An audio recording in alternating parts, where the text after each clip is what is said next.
You're watching Lawndale Community Cable Television, Channel 60.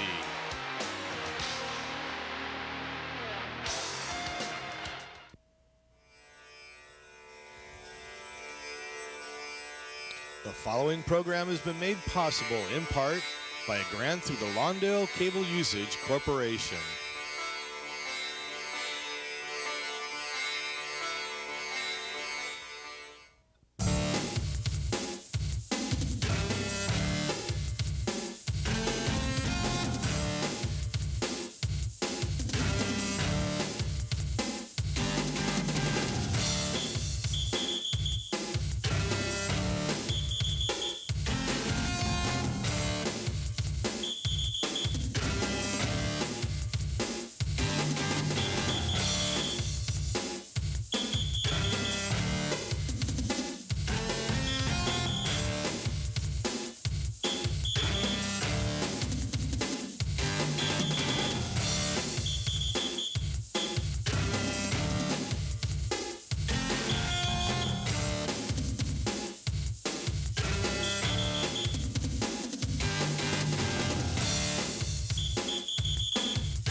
Good evening, fans, and welcome to another exciting Channel 60 sports presentation. We're at Halcap Field at Hawthorne High School as the Cougars tonight in a Bay League matchup take on one of their fiercest rivals, the Peninsula Panthers.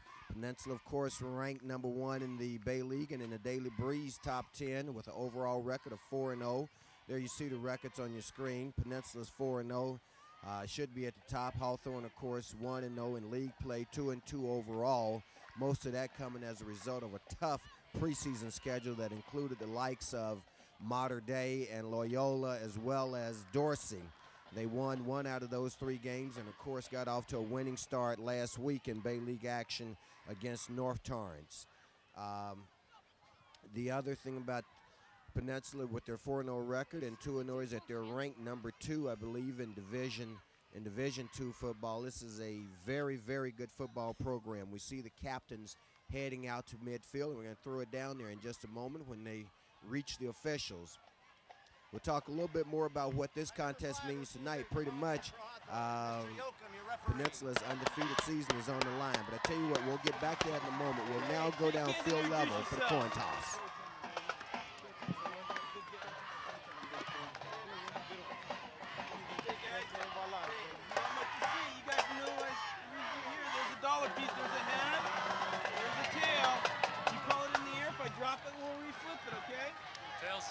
Okay, he called tails, right? As it is, your choice. You want to defer. Okay, Hawthorne's won the toss, and we'll defer. The ball. Which goal do you want to defend? Okay, bring your backs over here. Okay, Hawthorne won the toss and deferred. Peninsula will receive. Okay, guys, shake hands, bring out your teams, and let's play some ball. Okay, and there you see that Peninsula will be receiving to open the game. Buck McCorvey already has his game face on, number 5. And as I was about to say, this promises to be an exciting matchup. And more or less for Peninsula, I would think, Jason, and I'm joined in the booth here by Jason Miller. And a little later we'll hear Brian Knox, 2 voices you've heard with me throughout the season, that an undefeated season for Peninsula pretty much rides on tonight's contest. Rufus, if you're a football fan, you got to love this. Both of these teams, traditional football powers, their last 4 years, 2-2 record. Peninsula's best defensive line in the league against Hawthorne's best offensive line in the league. Boy, this is going to be a great matchup today. It's going to be a real challenge for the Cougars. But one thing I believe we can say, Jason, is with their kind of preseason schedule, and although they took their share of knocks during the preseason with the powerhouse teams they played, it does nothing but get you prepared for the tough Bay League competition you're going to face. This, of course, is a big game because you're playing a very good team, and a couple of weeks down the road, you have a very emotional contest when they take on Losingers. So hopefully that preseason will pay off for them. I tell you what, with the preseason, it's kind of like fighting your big brother. You fight him over and over, teaches you to be a better fighter. This Hawthorne team, we're going to see what they're made of today, because this Peninsula team is no joke. They had a tough preseason schedule as well, beating Narbonne and beating Maricosta. This should be an excellent game. And there you see the Cougars take the field to a thunderous applause from their fans. There's a lot of excitement and pageantry in the air tonight, and of course that's to be expected when these two teams get together. And quite frankly, it's a little more fun when you're doing it when it's a nighttime game. Of course, you know, at Peninsula, where they have an unlighted field, all the games are played in the afternoon, and you don't get quite the same atmosphere. But we're at Hal-Cap Field tonight, and that's got to give the Cougars at least a bit of an edge playing on their home field.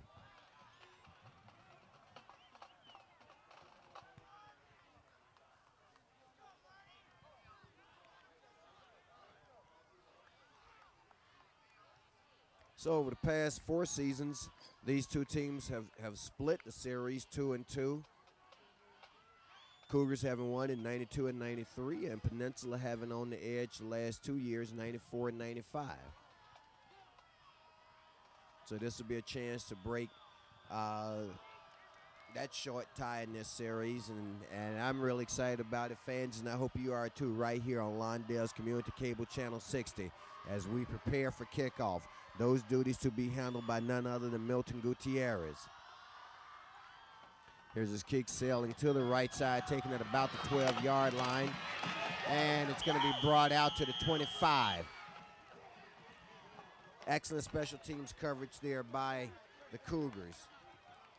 That was Andy Puka on the return for Peninsula. Gives them field position. They're going to spot it, looks like, officially at about the 26-yard line, which isn't too bad to get your drive underway. No secret to what Peninsula's going to do. They're going to try and beat the Cougars on the ground and run it right at them. And when you mention on the ground, we're talking none other than number 42 for them, James Gill, and you see him there in the backfield. We'll highlight some of the others in just a moment. Here's a pitch back that goes to number 9. He works his way around the right side. They string it out, and he's going to be brought down after a short gain out across the 30. That, of course, is Marty Cheatham. And we'll get you some of Marty's stats, and I think that Jason probably has some information. He was telling me these guys pick up a lot of yardage. They're backfield. Cheatham injured for most of last year with an ankle injury. This year is averaging 9.6 yards a carry. That tells you the offensive line is doing. They're going to run behind left guard Scott Jackson all night. Cheatham has 41 carries for 394 yards. Once again, they keep it on the ground. This time it's number 42. That's Gill with the carry. Gill picks up the first down as they move it out near the 40-yard line. We're in first quarter action, fans. What you want to do when you play Peninsula is get them in third and longs and make them have to pass the ball. Their quarterback, Garrett Smith, not a very good passer. He's only 8 of 22 on the year. So there's a first down play for Peninsula at the 38. Once again, there's a pitch back. Looks like they're going to work number 9 pretty good tonight. He gets around the corner and is finally brought down on a high tackle by number 15 for the Cougars. That, of course, is Jermaine Chapman, and that may have been a touchdown-saving tackle, Jason. Cabot Denny gets the ball on the pitch that time, Rufus. But you think you get a break. Cheatham with his 9.6 yards a carry. Cabot Denny with a 9.0 yards a carry. 9 yards a carry for Cabot Denny. Hawthorne's not going to get a break. Peninsula's going to beat you 3 ways in that backfield. So it's another first down for the Panthers of Peninsula now. They've got a pretty good-sized crowd over on the other side of the field. Of course, it's only a short ride. Again, they keep it on the ground. Cabot Denny picking up huge yardage now. Picks up close to 9 on that play, running right at about average. They're going to run behind Scott Jackson all night. That time, Cheatham just gets the inside carry. As we look at the replay, it's a trap. You're going to see 77 pull around. Good blocking that time by the Panthers. And if they do that, it's going to be a long night for the Cougars. So it's a second and short play now. This time the pitch is to number 8. He gets around the right, picks up the first down, finally brought down, but not until he picked up about 12 on the play. That, of course, is Cabot Denny. Let me take a second here and set the backfield for you, because you're going to be hearing these guys' names a lot. Let's get some names and numbers together. Number 8 is Cabot Denny. Number 9 in the backfield for Peninsula is Marty Cheatham that you've heard Jason talk about. And James Gill is number 42. The quarterback, of course, is number 11, Garrett Smith. So just remember those numbers, 8, 9, and 42. This time Mr. Cheatham, I believe. Yeah, Marty Cheatham, man. He picks up a short gain on the play. But Peninsula, having started this drive at their own 26-yard line, Jason, now down at the 23 of the Cougars, and they're moving pretty steadily and effectively against this Cougar defense. Just what Gary Kimbrell wanted, drive it right down the field on Hawthorne. The Cougars, Buck McCorvey's going to have to step up and make some big plays. Of course, we know that Buck McCorvey, number 5, the heart and soul of the Cougar defense. Once again on the ground, no surprise there. And no surprise with the result either, as Peninsula picks up a first down. They're down at the 10-yard line now. I think they're going to spot it right at the 10, so they may not be able to get a first from here. Here we'll see the replay. Once again, ball kept on the ground. That's Gill, number 42, getting his share to work this time. And he finally muscles it down before he's taken down by number 12 and number 15. That's Keith Green and Jermaine Chapman for the Cougars. Full house backfield. They run the misdirection with number 9 to the right, Cheatham. And he's going to be down inside the 5-yard line. Fans, we've got 8:55 left in the first quarter, and already Peninsula is knocking on the door. What Peninsula does, Rufus, is they run with a double tight end set and a full house backfield. So you cannot overplay one side of the line as a strong side. They come with a double tight end set, and they're just going to bring it right at you. So they've got the Cougar defense back on their heels right now, as you can see. This is 2nd and goal from the 4. Once again, they keep it on the ground. And what's the side? Touchdown. Boy, that had everybody fooled. That was Cabot Denny with the touchdown, and he went in unmolested. Excellent fake that time by Garrett Smith up the middle. Garrett Smith draws the man on the option. Nobody has outside responsibility. Easy drive and touchdown for the Panthers. They move it 74 yards in about 3.5 minutes. We've got 8:26 left, a little over 3.5 minutes, and they go in for the score on their opening drive. Peninsula right now leading by a score of 6-0 with the extra point attempt coming up. Come on, Dave! Kick is up, and it's good. So now the question is going to be, that drive was so methodical, so crisp. First down after first down, the Cougar defense, at least on that drive, Jason, put up very little resistance, and that doesn't bode well. That could make it a very long night for the Cougars. Gary Kimbrell doing exactly what he wants to do, driving it down the field on the Cougars, have the Cougars off balance, guessing. They don't know what's coming next. Gary Kimbrell's going to have to talk to his defense, who may be holding their head down a little bit. But Hawthorne, a lot of offensive talent, can come back and take the lead in a heartbeat. Another Bay League action. We got Lusinger at Torrance tonight and West Torrance at Torrance. Peninsula prepares to kick off, back to receive. Let's see, that's Jermaine Chapman, number 15. I think he would be wise and let it go in the end zone, and he does. So the Cougars will take over at their own 20-yard line, where it'll be 1st and 10 for them.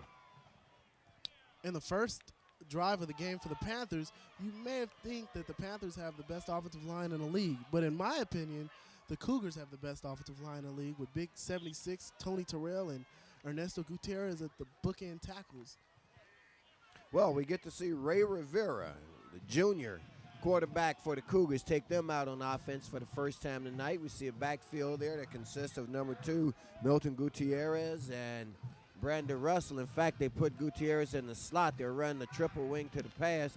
Here's a pass out in the flat. That was to number 33, was it? And, of course, we know that that's for Nua Nagata. Now, that's a bit of a wrinkle there to get the game underway. You would think they'd establish some ball control, but they come right off the bat with trick plays. As we look at the replay, it's just a quick hitch right there. When Dan Robbins plays against a more physical team, you're going to see a lot of finesse and speed and trickery. Look for that today. Well, they give him about 7 yards on the play, makes it a 2nd down and 3 for the Cougars. Backfield a little more conventional this time. Milton Gutierrez is in it. There's a pass out in the other flat. It's going to be enough for the first down, so they've hitch right, hitch left. I see what Hawthorne's trying to do.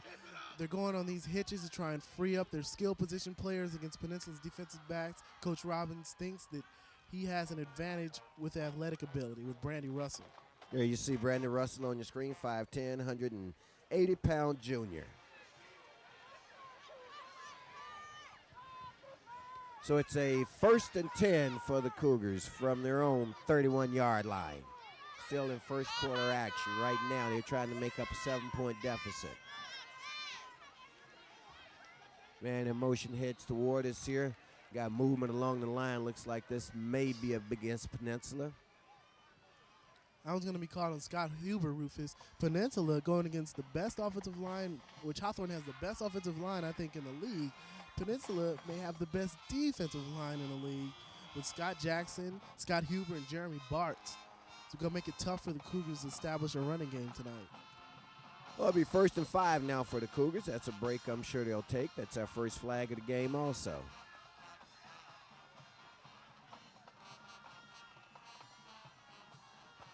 Cougars show they're running the same play. They keep it on the ground this time. That's Gutierrez, and he picks up the first down as he crosses the 45-yard line.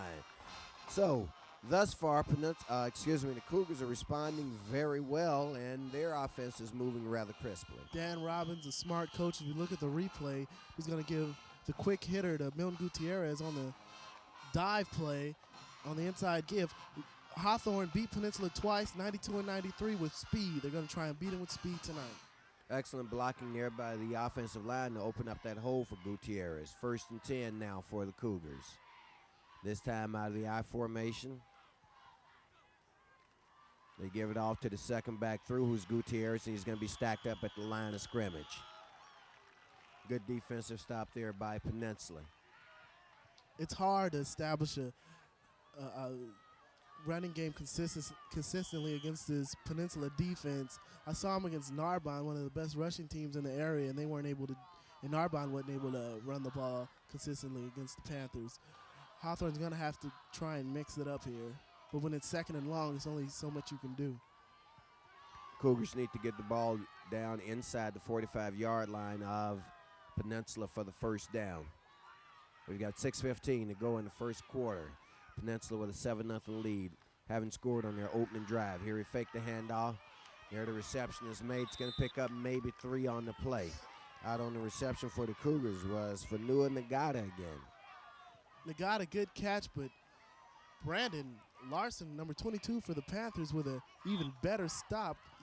Knows he's going to make the catch in the flat. As we look at the replay, Nagata, just easy plan, roll-out play. You see the guard pulling. Gutierrez with a nice strike, but perfectly played by Larson. One of his linemen missed a block there that may have given him a little more time to get into the pattern, as well as giving Rivera a little more time to hit his receiver where he wanted him. A little movement, no call. This time Rivera drops back, pulls it down, decides to take off himself. He's going to pick up the first down if he turns it up, and he does as he crosses the 40-yard line down near the 39. Good decision-making there by the junior Ray Rivera. An added dimension for the Cougars this year is a quarterback who can run. I think Rivera, one of the fastest players on the team. When he doesn't see anything upfield, as you look at the replay, the junior just doesn't see anything upfield. And when you have legs like that, when you don't see anything upfield, you're just going to take off and run with it as fast as you can. And looking like Steve Young this play, Rivera gets upfield for the first down. 1st and 10 for the Cougars. They're looking pretty good on their opening drive. Let's see if they can answer the Peninsula touchdown. They give it off to Gutierrez. He goes around left side. Has a little running room, but they close the hole on him real quickly. That was Greg Beal in on the tackle for Peninsula, number 18. I'll tell you what, Rufus, this is beautiful. Both teams running the ball up the middle. Milton Gutierrez, he's only 5'7", 170 pounds. And both teams running the ball up the field. You got to love it. Not all this run and shoot stuff. Power football.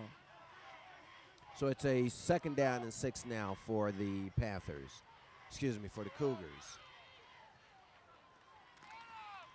This figures to be a cat fight. There's Gutierrez up the middle again. He's going to be out near the first down. You got Panthers and Cougars going at it, so that's guaranteed to be a cat fight, fans. We'll see. We'll see who gets the better measure of whom before the night's over. Cat fight for the Bay League title, and it could even be for the CIF title. But I don't think Peninsula is going to win it this year because Peninsula's quarterback, Garrett Smith, isn't a good passer. And to win the CIF championship, you got to have a good passing quarterback. Cougars do pick up the first down. They're inside the 30 now at about the 29, where it'll be 1st and 10 for them. This drive looking real good for the Cougars so far. They responded beautifully. Gutierrez once again with the carry. Other than the 2 early plays, the 2 hitch passes that they opened this drive with, this has been pretty simple football. Yeah, and you keep looking to see when Dan Robbins is going to reach into that bag of tricks and pull out a reverse pass like he did last year with Herb Shea a lot of times. Look for Hawthorne to run some play action down near the goal line. Look for the tight end. So Ray Rivera, this time he's got Afi Fanua in the backfield with them. I believe from here it's movement by Peninsula. Big number 81 over there jumped, and they're going to call it against him. That's Scott Huber. Guy is 6'4", 245 pounds. You're going to see Scott Huber on Saturdays.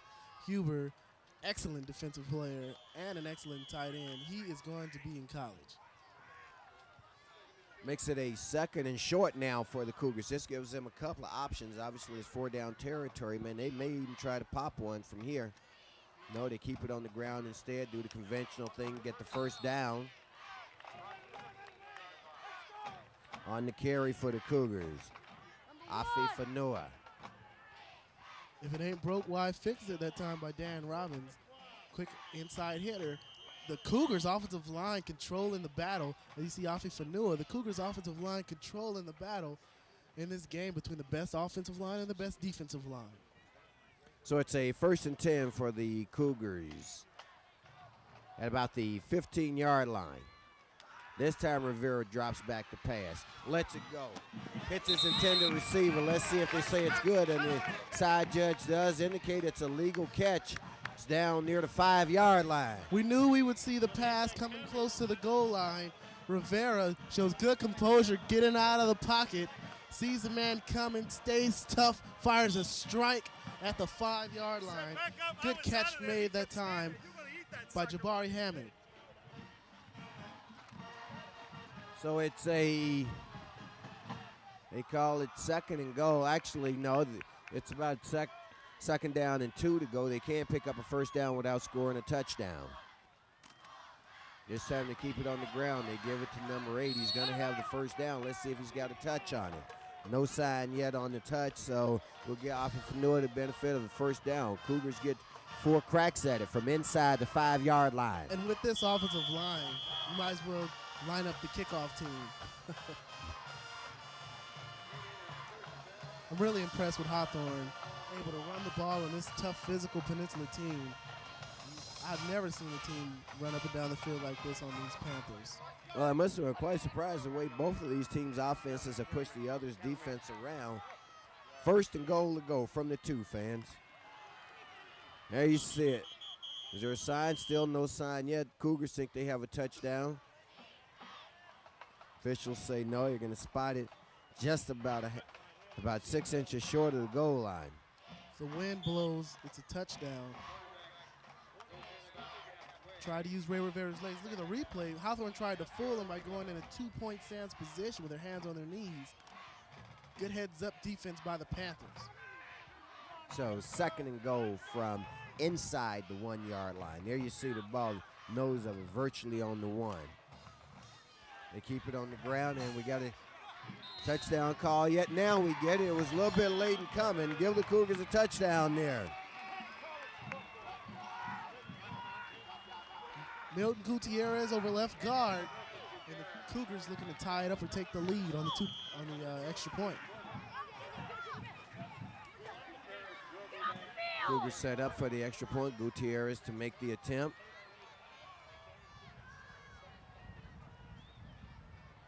Extra point to be big this game, Rufus. Rivera holding for him. Kick is up, and it's good. So with a minute and 10 left in the first quarter, fans, we've got a tie ball game at 7 apiece as both teams' offenses. Let's look at the replay here one more time of the touchdown by Gutierrez. Man on, man off left guard, Rufus. There you see Milton just knife his way in there. Like I said, it was a short distance ago. He got it across the goal line, and that's what counts. And, of course, that gets the Cougar faithful up and cheering now. And so each team basically on offense dominated the whole first quarter. They split it about evenly. They're at, 12 minutes in the quarter. Each one of them took about, and with a minute left, they took about 5.5 minutes on each drive. Well, actually, Cougars took a little bit longer. We won't get into the arithmetic, but the most important arithmetic is that the score is tied, 7-all. Has it been anything other than you would expect from these two great programs? Here's Gutierrez's kickoff. It's going to be a short kickoff, may even sail out of bounds, and it does at about the 25. That's going to give Peninsula field position at the 35-yard line, if I'm not mistaken.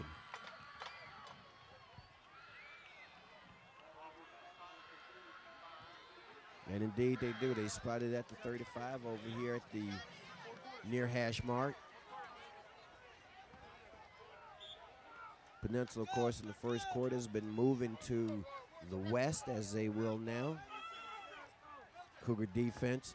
Let's see how they regroup on this second drive of Peninsula's. First time they got pushed back all the way down the field. Option play goes over to number 8, and they defense it well this time. In there on the defense for the Cougars, number 33. You've heard his name before, Fanua Nagata. For Peninsula, new formation, they go with a slot. As we look at Fanua Nagata with a big cheesy smile. Peninsula goes with a slot to the left side for the first time in the game. And they plan, I guess they're going to plan to run the option out of that. I don't see why they switched from the double tight end set. Let's look at the replay again. Good play by the linebacker, Fanua Nagata, number 33, to keep his outside containment. That was Cabot Denny that he brought down. This time they hand off to Gill up the middle. He's going to be brought down by number 44. And fans, let me tell you, the number 44, you're used to that being Lawndale Maymont. But in fact, number 44 tonight is being worn by Omar Chacon, a 6'1", 240-pound defensive tackle junior for the Cougars. Hawthorne looks a little bit more aggressive out there, making some tackles. When you run the option, Rufus, one downfall, your quarterback gets killed, even off of the fakes, and that's what Hawthorne's starting to do. Passing situation for the Panthers. Going to have a timeout on the field. In fact, that signals the end of the first quarter. So after one quarter at Hal-Cap Field, Hawthorne Cougars 7, Peninsula Panthers 7. This is being brought to you by Lawndale's Community Cable Channel 60. I'll take a moment to mention, fans, that other Bay League action tonight, as we mentioned earlier, includes Lusinger, 2-2 overall, 1-0 in Bay League action, and North Torrance. North Torrance also sports a 2-2 record, 1-0 in Bay League action. West Torrance at 3-1 is at Torrance, which is 1-3. Both teams are winless in Bay League action so far.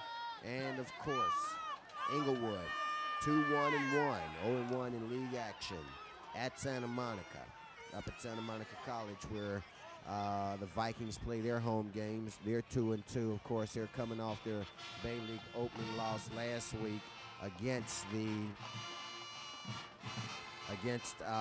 Olympians down at Olympic Stadium.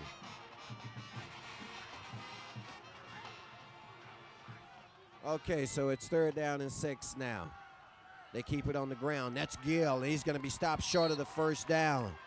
That's Omar Chacon in there along with Buck McCorvey. Also getting a piece of the action was Jermaine Chapman.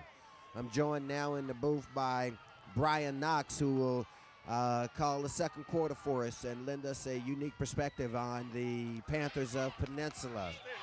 So, Brian, what do you think of what you've seen so far? This is an exciting contest, Rufus, between two ball control offenses. We're in for a treat tonight. Well, we certainly saw that in the first quarter, and I think you nailed it on the head. It was ball control. Peninsula dominated the first half of the quarter, and Hawthorne came back and answered in kind in the second half of the first quarter. So we've just gotten second quarter action underway. Peninsula now takes a timeout. That'll give my partner and colleague here, Brian Knox, a chance to set the table for you fans in terms of what you should expect from Peninsula. Yes, Rufus. The outcome of this game will be decided tonight, and I'd like to point out two things. The winner of this contest will be the front runner in the Bay League. Number two, the winner of this contest they will increase their momentum in Division II championship race.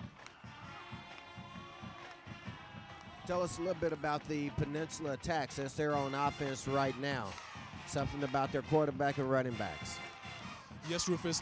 They mainly have a ball control offense. They run a lot of running plays. They option, they sweep, they do student body left, student body right, off tackle left, off tackle right. Looks like they've made a decision to go for it. It's 4th and very short, 4th and less than a foot here. And they line up the full house backfield. The quarterback keeps and looks like he's got enough for the first down. So Coach Gimbrell there taking a bit of a risk, small risk that it was. They were successful with it, and so that'll keep their drive alive as they move it out across the 45 to the 46-yard line. It's going to be 1st and 10 for Peninsula. I have to point out, Rufus, that Peninsula, they have an excellent running game. They have four players who have rushed for over 200 yards. That's Marty Cheatham, Cabot Denny, James Gill, and Dan Maloney. Okay, 1st and 10 now. The quarterback under center. He drops back. This looks like it may be his first pass attempt of the game. He's going to be sacked by Brandon Russell. Brandon Russell takes him for almost a 10-yard loss on the play. Maybe that's why they don't throw it. There you see Brandon Russell on your screen. Yes, that was an excellent sack by number 4, Brandon Russell. That was what you call a coverage sack. Let's get to the action. You see number 11, he looks downfield. There's total coverage by his receivers, and number 4 has enough time to go and sack the quarterback, number 11, Garrett Smith. Excellent defensive play there. Cougars' first big defensive play of the game comes here in the second quarter. Makes it a 2nd down and 20 now for Peninsula. This time they go back conventional and they put it on the ground. The Cougars are there to answer the attack, though. We got a host of Cougars in there on the play.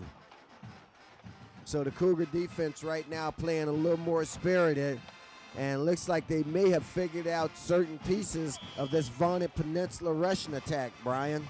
Exactly, because Peninsula is mainly a running team, so therefore Hawthorne is going to stack their line, and they're basically going to try to stop them from running and force them to pass.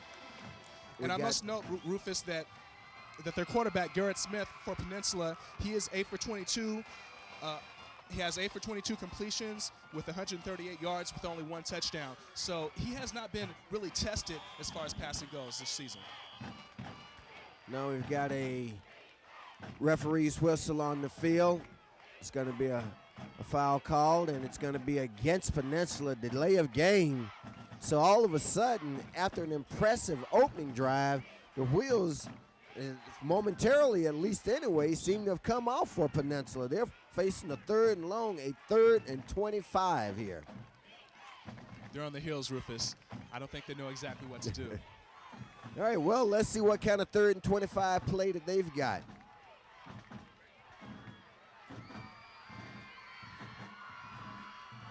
They decide to keep it on the ground. This is going to be critical, and the man that they put in the hole makes the play. That was number 15, Jermaine Chapman, and they had Jermaine Chapman laying back about 15 yards off the line just for that purpose in case the rushing game broke through the line of scrimmage.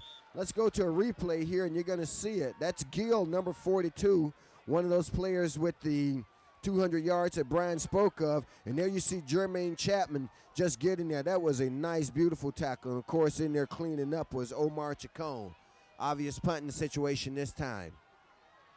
Back to receivers, Brandon Russell and Chapman. Looks like Russell, number 4, is going to handle it.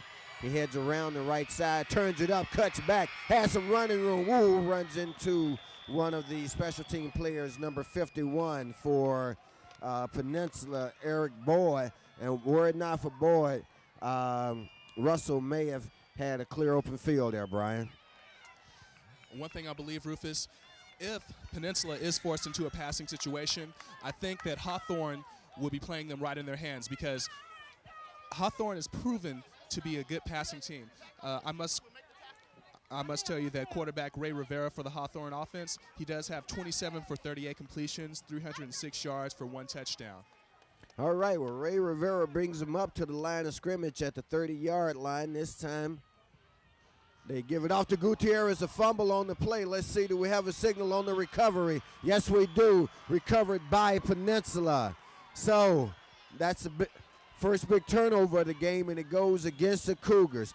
We're going to see if we can see on the replay the fumble by Gutierrez there. Here we see it.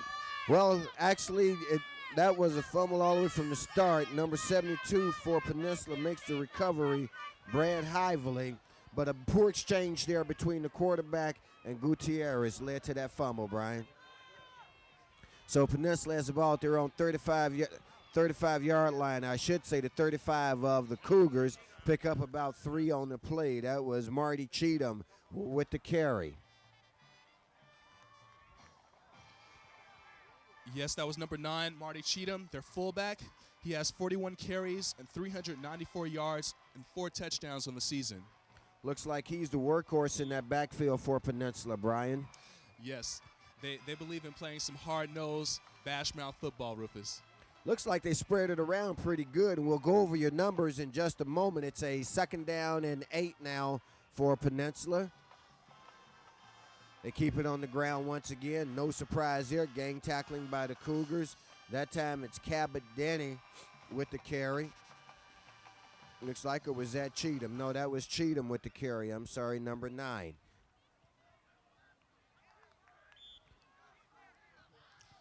So it's going to be a 3rd and short now, 3rd and 3 for Peninsula. This drive coming as a result of a fumble by Milton Gutierrez on a bad handoff, bad exchange between him and the quarterback. Once again, it's Cheatham. Cheatham this time looks like he has enough for the 1st down. Marty Cheatham is his name if you see him on the street.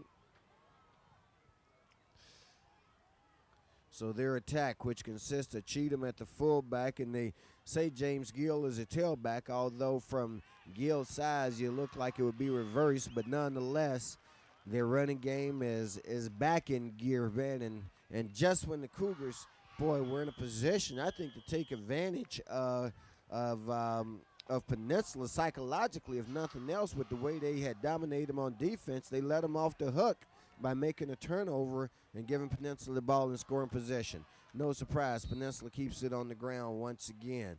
Buck McCorvey in on the stop. Cheatham with the carry.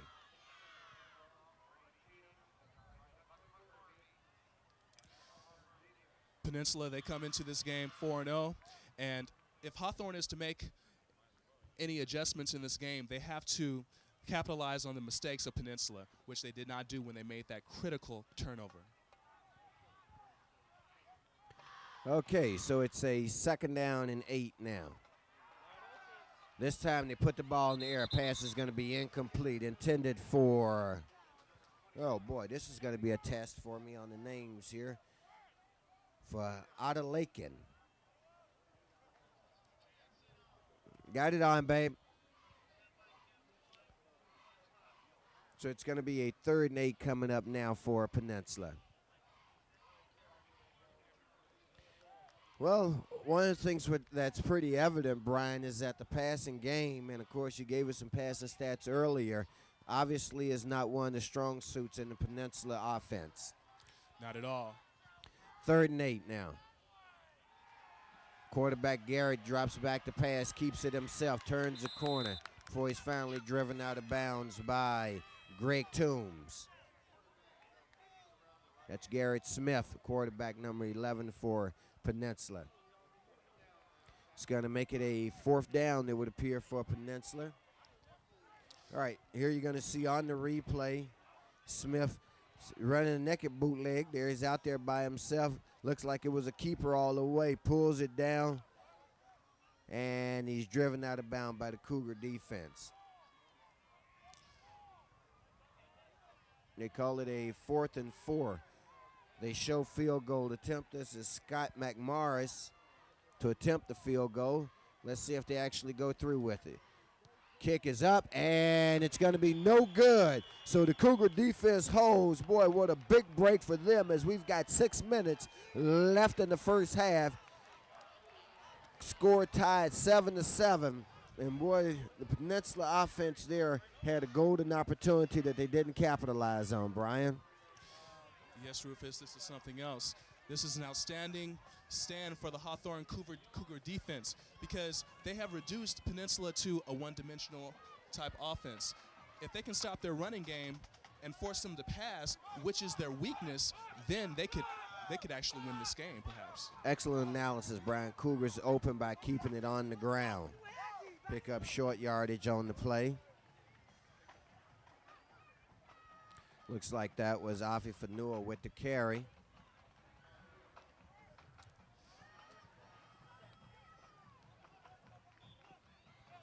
Makes it a 2nd and long. They're going to give them a very short gain on. Let's just call it a 2nd and 10 for the Cougars now.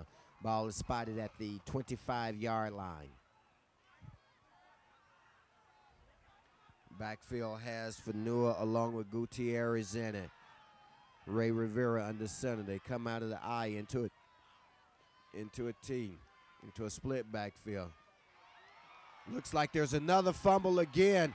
Once again, a mix-up there between the quarterback and his running back. And boy, they're disgusting as they come off the field. And that's the second big turnover. And let's look at the replay, fans. Here you see it once again. There's something that's going wrong between Gutierrez and Ray Rivera. That's the second turnover, and this gives Peninsula the ball an even better field position. They've dodged one bullet. Let's see if the defense can hold them again. They give it to Gill, number 42. No, they fake it to Gill. Touchdown. Quarterback keeper, excellent fake, ran there by number 42. James Gill had me even fooled on the play, I must admit. I want to see the replay myself to see this, fans. They take it in from about 15 yards out. We're going to look at that replay after the extra point attempt here. Man, you can only dodge that bullet so many times, Brian. Yes, it is crucial that you capitalize on your opponent's mistakes. Peninsula, they were held too many times by the Hawthorne defense, and the offense for Hawthorne, they have to capitalize on these turnovers. Well, in fact, I think what you should be saying is that the Hawthorne offense has to minimize their turnovers. They're giving the defense of Peninsula too many opportunities, and Peninsula is capitalizing on everything that the offense gives them. Got a timeout being taken by Peninsula. Gives us a chance to look at a replay of that last touchdown by Peninsula. Here you see him. Looks like an option, but actually they ran a very beautiful fake on it. And although the hit was put on at about the 5-yard line by Fanua Nagata, their quarterback, Garrett Smith, was able to keep his balance just long enough to get into the end zone. If we were to look at it again, you'd see an excellent fake there ran by James Hill, though, and that's what drew the entire Cougar defense to him, and that left a wide open field there. Here we see the extra point attempt that's up, and it's good. So with 5:04 left in the first half, Peninsula goes on top by a score of 14-7. Let's go to the replay again. Let's look at it from another angle and see if we can see the fake that's run there. There you see all the defenders there, or a significant portion of the defense for Hawthorne that collapsed on James Gill because they went for the fake just as I did, and the quarterback, Garrett Smith, went around the right side for the touchdown. So the Cougars have nobody to fault but themselves on that score, Brian. I mean, like I say, you can't give a team like Peninsula those kinds of chances, and to give them the ball at point-blank range of your own goal line is asking for trouble, and the Cougars got it on that play. I'll tell you what as well, if the offense doesn't produce, they're going to exhaust their defense, and there's no way they can come in time after time. Okay. There we see Chapman with the carry. Chapman gets it out to the 25-yard line.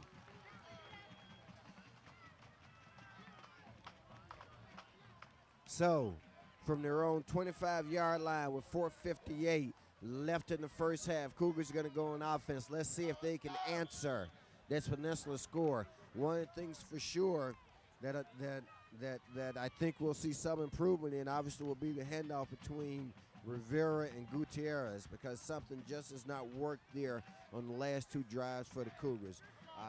Both drives resulting in critical turnovers. They send Fanua in motion. They hand it off again. They keep it on the ground. That's Gutierrez with the carry. This time, fans, he holds on to it. And I don't say that to be spiteful or critical of the young man. I think that right now, the entire Cougar brain trust, and fans included, are concerned every time there's a handoff as to what's going to happen.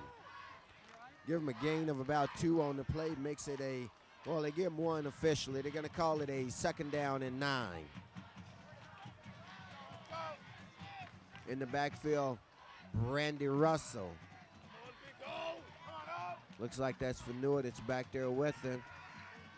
Rivera drops back the pass, rolls out, needs to get rid of it, pulls it down, tiptoes up the sideline before he's driven out of bounds right across the 30-yard line.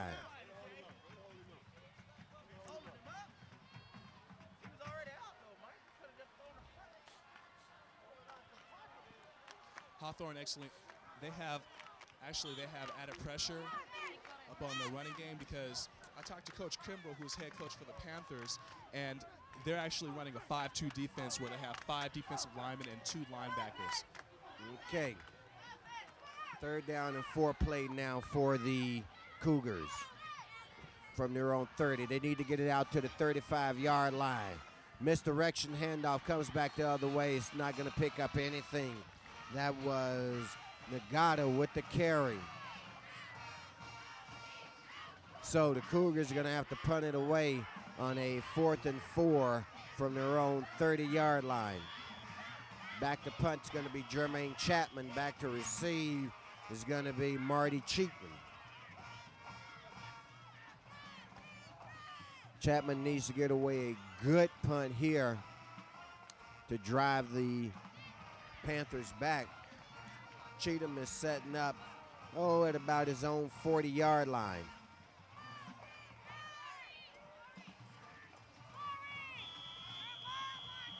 Jermaine will be punting from about the 22, actually from about the 17.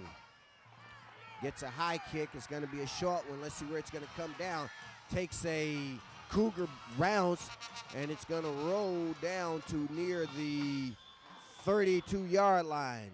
Let's call it the 31 officially, where it'll be 1st and 10 for Peninsula with 3:31 left in the first half. A short kick, Brian, but it takes a Cougar roll. Certainly does. And this offense is not producing for the Hawthorne Cougars. They need to establish a running game and control the ball better. Okay, so it'll be 1st and 10 for Peninsula, but I think it would agree that the Cougars got a big break on the roll of the punt there, because Peninsula could have got fumble there, picked up by Jermaine Chapman. So Hawthorne gets their first break of the game. Boy, I think that caught everybody by surprise except number 15, Jermaine Chapman.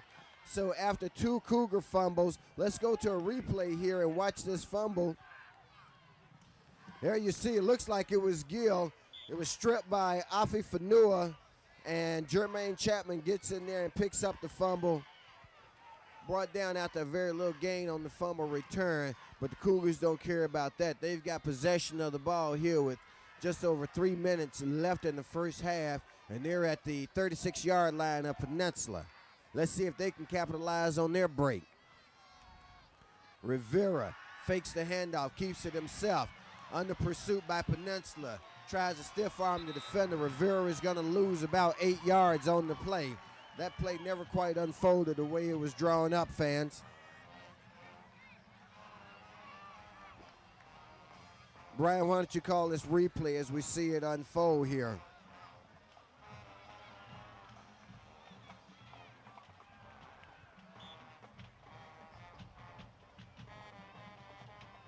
We'll try to get that in in a moment, fans, but nonetheless, it was a loss of 8 on the play. Make it 2nd down at 18 as the Cougars now come up to the line of scrimmage. Here's their opportunity.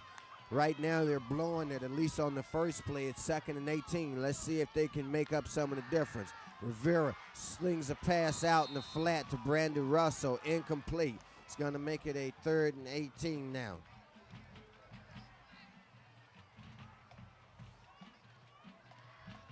Let's go to the replay, and Brian, why don't you describe the action for us? Here we have number 9, Mr. Rivera. Ray Rivera, the quarterback. He passes to number 4, and number 4 stops running. Of course, that's Brandon Russell, who pulled up on the play, didn't run it out completely. That's what caused the incompletion. It's a 3rd and 18, and we're going to have a timeout taken on the field by the Cougars. They realize they've got an opportunity here that they want to capitalize on. Coach Dan Robbins goes out to talk to his troops. Fans score 14-7 in favor of Peninsula. 2:15 left here in the first half. So, Brian, the Cougars have got to go into their bag of tricks and come up with a 18-yard play here on 3rd and long. Yeah, I suggest that they do a screenplay, something like that. Something that will be a high percentage type pass. I believe that a pass to a wide receiver, a quick wide receiver screen, or perhaps a running back flare would be a very good play in this situation. Well, let's see what Coach Robbins and his coaching staff come up with here on 3rd and 18. They've got an opportunity to capitalize. This drive started for them at the 35-yard line. Now it's at the 43, so they've gone backwards 8 yards. Rivera rolls out to his right, drops back to pass, pulls it down. He's not going to get 18 yards. Let's see how many he does get, though. Well, it's going to make it a 3rd and long. He picks up about 4 on the play, let's say, gets it down inside the 40 to about the 39, so it's going to be a 4th and 14. I would think out of field goal range, and I think the coaching staff agrees. So it looks like, let's see if they decide to punt away for field position or to go for it here on 4th and 14. The Cougars, they need to take advantage of the Peninsula Panthers' aggressiveness. They're lining 5 men up on the line of scrimmage, and they need to do a quick wide receiver screen. They need to get the defense to over-pursue. Okay, now as they come up to the line of scrimmage, here's a 4th down play, 4th and 14. Let's see what they got in their bag of tricks. Rivera drops back to pass, and he misses his intended receiver. That, of course, was number 33. We know him, of course, as Fanua Nagata, so it's going to give Peninsula a 1st down. They're going to give them possession of the ball on downs. They'll set up shop at their 39-yard line where it's going to be 1st and 10. So now the Cougar defense is going to be challenged to keep the damage to a minimum here and see if they can get out of the half with a deficit of only 7.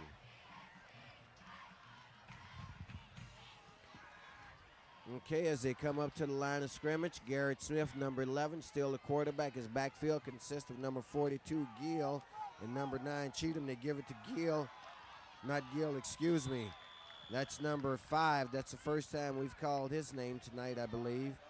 And, of course, number 5 for them is Scott McMorris. And McMorris picks up a 1st down on the play. There's still plenty of time left. Let's look at the replay here. You'll see the reverse, Brian. And McMorris just goes up through the line of scrimmage. McCorvey there giving pursuit. A couple of other defenders get there before Buck's able to get in. A little clean up there. 1st and 10 as they cross midfield in the Cougar territory. Drop back to pass. Quarterback throws over the middle. Let's see, they call it complete. And they do. That's going to be out near another 1st down. Clock continues to roll. We've got 40 seconds. The key here for the Cougars, man, you don't want to give up a score of any sort here. And most of all, you don't want to give up a touchdown, Brian, but Peninsula's marching down the field. All right, let's watch this play as it unfolds. They drop back to pass again. The quarterback pulls it down, and the defense is going to get there. Do we have a flag that comes in? And we do. Looks like this may be a face mask. Let's see what the call is going to be.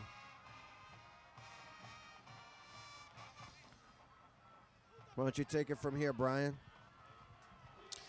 It's a face mask that is on Hawthorne, the Hawthorne Cougar defense. One thing that is critical is that when the tailbacks for the Peninsula Panthers run, they cannot have the defensive backs for Hawthorne tackling them. That is a bad sign. If your defense has the defensive backs tackling the running backs, that is a very poor sign. Well, another bad sign is a 15-yard penalty against you that takes the ball inside the 25-yard line. Once again, they keep it on the ground. They run the play beautifully. Boy, this is going to be close to a touchdown. Let's see, we don't have a touchdown call, but he drives them out of bounds. There's 1 second left. And Peninsula is going to take a timeout here. Boy, that was a 24-yard gain there by Peninsula. And right now the Cougar defense is definitely on its heels. Let's go to a replay, fans. They're disguising these runs so beautifully. There you see the fake to number 42. They give it off to number 9. That's Marty Cheatham. Well, they're running a fake off the draw play, as you can see there. And Cheatham there just runs over Chapman as he gets down inside the 5, down to about the 1 foot line. Let's see if our camera work can give us a perspective on where that football is placed at, because it's down.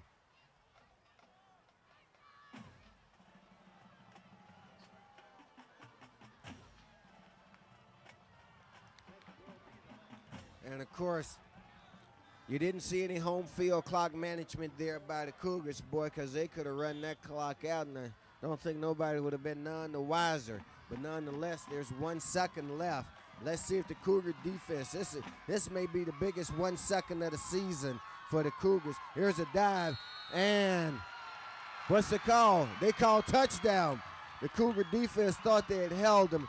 Boy, you talk about hurt. That's big time hurt for you psychologically, Brian, as they score with 1 second left. I thought that the Cougar defense had done the job, but somehow or another they got in on them. Yeah, definitely, because they have a very potent running offense. Okay, now we see the extra point attempt coming up. Score 20-7. Here's a chance to extend it. Kick's going to be no good. Salvage a bit of a victory, albeit a very small one.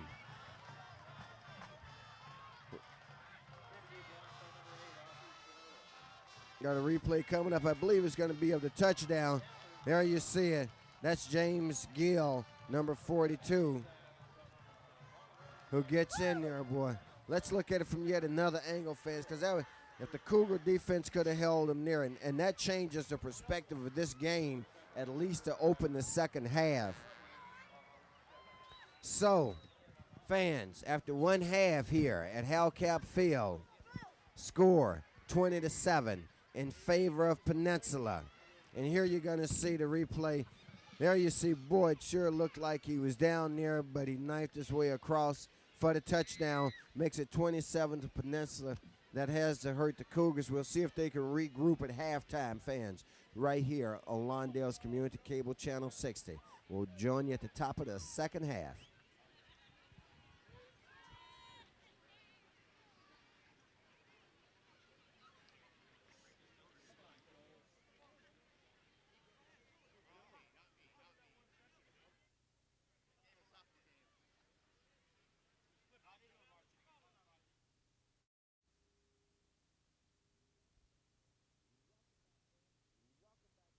Welcome back, fans, to the second half of tonight's contest between the Hawthorne Cougars and the Peninsula Panthers. Score reversed there, of course, because we know Peninsula is up by a score of 20-7 instead of the other way around. Right now, the captains are down at the midfield, going over a few ceremonies here to start the second half. Of course, we know that the Cougars will be receiving to open the second half, and that actually now turns out to be a very big break for them to see if they can get off the snide here, Jason, considering how they let that first half get away from them, and particularly there on that last play of the first half. Yeah, when the Cougars have had the pass, they've struggled in the first half. But the story of the first half, I got to tell you, you'll lose every time if you turn the ball over 3 times. 2 fumbles and a turnover on downs, Rufus, what I couldn't understand because it came from midfield, and Hawthorne went for it on 4th down with plenty of time left for Peninsula, and then Peninsula got the ball back and just took it in for the score. And of course, there you see the correct score: Peninsula 20, Hawthorne 7.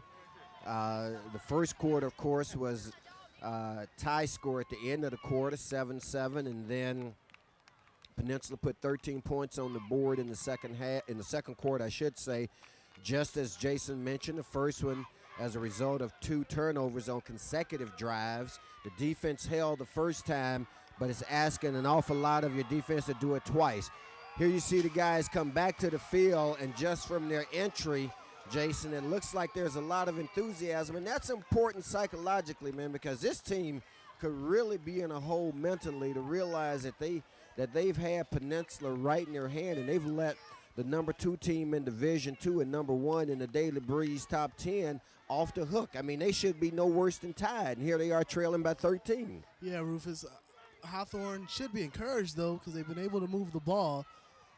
The Cougars have to come from behind against a tough Peninsula defense. I don't envy Dan Robbins at all. Look for him to go from that big top hat from his bag of plays.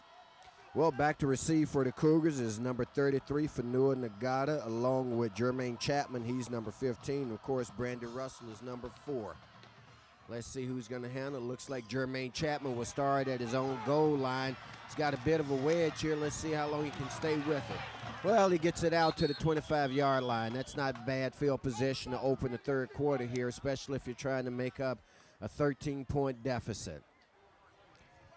One of the things that we saw there in the second quarter that obviously led to most of the Cougar demise, Jason, was the handoff difficulties between Rivera and Gutierrez, which led to 2 fumbles, one of which led to a score. We'll talk about that in just a second here to see if we can get some perspective on what may have been going on there. It's a 1st and 10 for the Cougars from their own 25-yard line. They operate out of the I this time. They give it off to the second back through. That's Gutierrez. Gutierrez picks up a 1st down. And, the ball's down. It was down as he crosses the 35 out to about the 38-yard line. And it looks like, I don't know whether they put glue on the ball in their hands, but the handoffs definitely are going a lot smoother than they did there in that disastrous second quarter for the Cougars. I tell you what, when you play the number 1 team in the South Bay, you cannot turn the ball over and expect to win. Hawthorne down by a couple touchdowns. They're not out of it yet. They're going to have to be consistent on the running game and not force Rivera to pass. Well, this drive is going to be very important for the Cougars. They pick up a 1st down on the first play of the drive, and now they've got a 1st and 10 from the 39-yard line. They send a man in motion to our side. Here's a pitch back to Chapman. Chapman looking to turn it up, and the defense doesn't allow him to do it, led by number 34 there on defense, and that's Andy Polka, and stops him for no gain on the play. Make it a 2nd and 10 now for the Cougars. Baker shows you what you're supposed to do as the defensive end. He stays outside, fights off the block, and hits running back Chapman for a loss. 2nd down and long, Rufus. This is not what the Cougars wanted to do. They might have to go to the air right here. Well, as Rivera brings him up to the line of scrimmage, once again out of the I, Brandon Russell. Now they split. Russell and Gutierrez in the backfield. Along with Rivera, they hand it off to Gutierrez, and he's going to be stopped for another loss on the play. So we've got 2 consecutive losses for the Cougars, and the drive is starting to stall just a little bit. It's going to make it a 3rd and about 13 for them. This is going to be a big 3rd down play. Let's look at the replay here. Pulling guard and tackle, just what Hawthorne wanted, but the big tackle, number 76 for the Cougars, Tony Terrell, passes up the defender, and a good play by Peninsula's defense. We talked at the top of the telecast, the winner of this game is going to win the battle of the line of scrimmage. Right now, Peninsula's winning. The big number 89 for Peninsula, Ryan Harrington, stepped right into the hole and forced Gutierrez into one of his own defenders. Pump fake there Pass is up in the air. It's going to be intercepted. There's another Cougar turnover, and it's going to be brought down right at midfield by Brandon Russell. Rivera hung that one up just a little bit too long, and it gave the defender an opportunity to get there, and that's the Cougars' third turnover of the game. You're going to see here on the replay, nice pump fake by Rivera. Lays it up there, and Cheatham is playing center field on that play. Cheatham all league as a sophomore in corner. Shows you why there. So now the Cougar defense is going to be challenged once again. Now we see Cheatham handling it on offense with the carry. They're going to stop him at the very short gain on the play. Boy, you talk about putting pressure on your defense. This puts pressure on your defense now. Peninsula does this an awful lot. They'll get the big play on defense, the interception, or force you to punt, cut the field down from their 50-yard from the 50-yard line on. Peninsula has half the field to go for a touchdown. Can really just grind it out on the Cougars now, up by 2 scores. And the Cougars' defensive alignment, of course, is essentially playing run all the way. They got Chapman back in the backfield, and there you see reverser coming to number 5, McMorris. That's Scott McMorris on the play, picks up a short gain on the play. Cougar defense again needing to hold one more down. William Villa, excellent job that play. We're going to look at it on a replay. You see the reverse. Villa, number 35, takes on the block, doesn't get driven back too far as he forces the runner to turn it up inside. He just trips over his own feet. This is what the Cougars wanted all game long, Rufus. 3rd down and long. Peninsula going to have to put the ball up in the air. And, of course, number 35 for the Cougars is William Villa. So it's a 3rd down and 8 for Peninsula now. Their quarterback drops back the pass. Here's the screen. Gets it off to number 42, Gill, and is actually going to lose a couple on the play. So the defense does their job on that play. Let's give them all the credit in the world because their offense is putting a lot of pressure on them. We're going to go to a replay here in a second and see this Cougar defense at work. You see Peninsula setting up the screen there. Gill drops out of the backfield. And number 33 there with the good read on the play.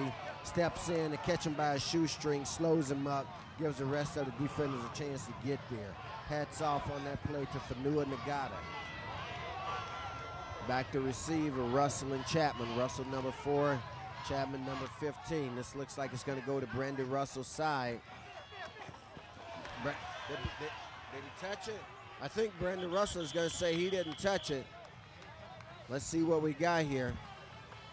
Should be Cougar ball, and that's the indication. We've got 7:28 left in the 3rd quarter, and almost another disaster there for the Cougars. Big play that time. Looked like Russell touched it from our city, but Russell gave up on the play, so I take it he didn't touch We'll it go at to a all. replay here. We'll see. I don't think we're going to have in our shot. Well, we're getting close to it. Yeah, let's look and see. No, he just didn't extend his hands. From that angle, it's hard to see, but if you were guessing from that angle, it sure looked like he touched it, but you got to believe the way he laid off the ball after that he didn't touch it. But guess what, folks? The Cougars are down deep in their own territory. Here's Gutierrez trying to get it out to the 10. He's going to be at about the 8. Here's where you got to pick up some first downs. If nothing but playing a field position game, and you don't want to have to punt from this deep in your own territory. Peninsula's defense knows Hawthorne wants to run the ball. The Cougars going to have to put the ball up in the air. We haven't seen Rivera do it successfully tonight. Just under 7 minutes left here in the 3rd. Cougars trying to claw their way back from a 20-7 deficit. They keep it on the ground once again. This is Gutierrez. He's going around the right side. He's going to pick up some yardage, but not nearly enough for a first down. It's going to bring up 3rd and long for the Cougars. Looks like about a 3rd and 6 from my vantage point, fans. Just as Hawthorne wanted Peninsula to get in the 3rd and longs, Peninsula wants Hawthorne to get in the 3rd and long, especially in the shadow of their own goalpost. And there you see it's a 3rd and 6. Of course, a big 3rd down play now for the Cougars. This is one that they definitely need to convert.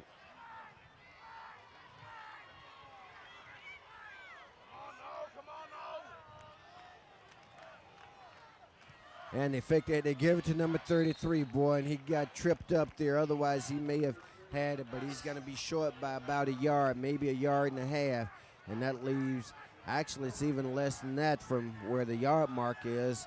It's going to be 4th and very short, but I don't think the Cougars are going to take any chances here. It can be 4th and a millimeter. When you're this far backed up, you got to punt the ball away.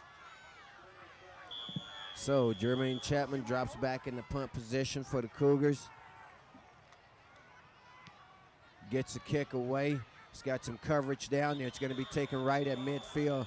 Fair catch made by Cheatham for Peninsula, and all things considered, to have him starting this drive at midfield isn't too bad for the Cougars. Cheatham kicking himself because he know he should have took that one, and he could have took that one to the house.